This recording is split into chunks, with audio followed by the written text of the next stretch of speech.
Greetings, everyone. Dr. Brian Scott with you again. Welcome to Insight to the End Times. We have been sharing these short podcasts with you now for quite a few weeks, pointing out and sharing with you scriptural references to the end days, the last days, the end times, looking at God's timetable and how it's rapidly approaching the end.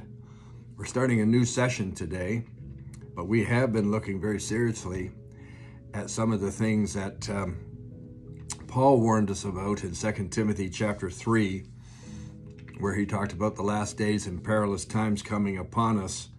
And there were 25 different signs of those perilous days or perilous times that we referred to and shared with you over the last number of weeks.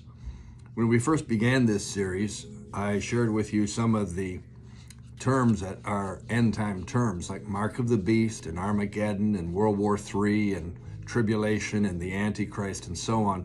We've got much more to share on those things in the weeks to come. We also looked at what Jesus said in Matthew 24 as for instance, of things that are going to be coming in these last days.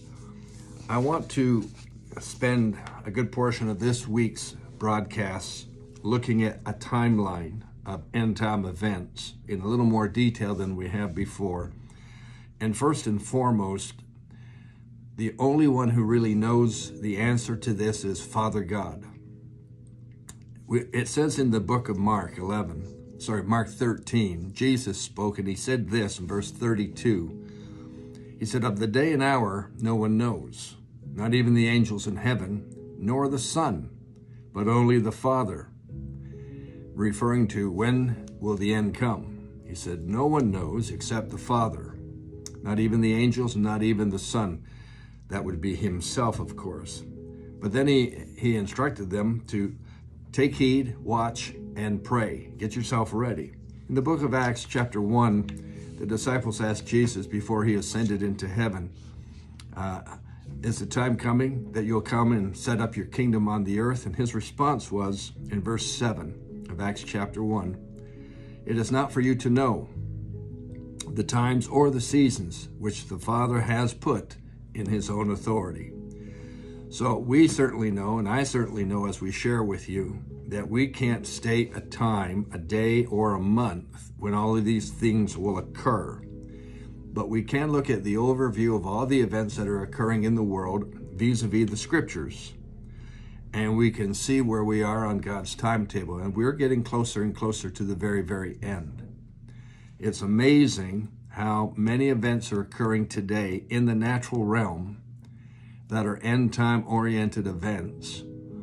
And they're bringing us so much closer to the end, to the time when Jesus will come to take the church home. The tribulation period will begin. It will conclude with a battle at Armageddon. And then Jesus, of course, returns to the earth for the second time to set up his kingdom and rule for 1,000 years. As we get into this week, I want to share some more detail with you of things that point to this. And I think you'll find as we conclude this week, or as we conclude this time together, how close we are getting to that very, very moment when Jesus Christ comes for the church. So please tune in this week and be with us in each of these podcasts. It will be a great blessing to you, and we'll look forward to having you with us. See you tomorrow.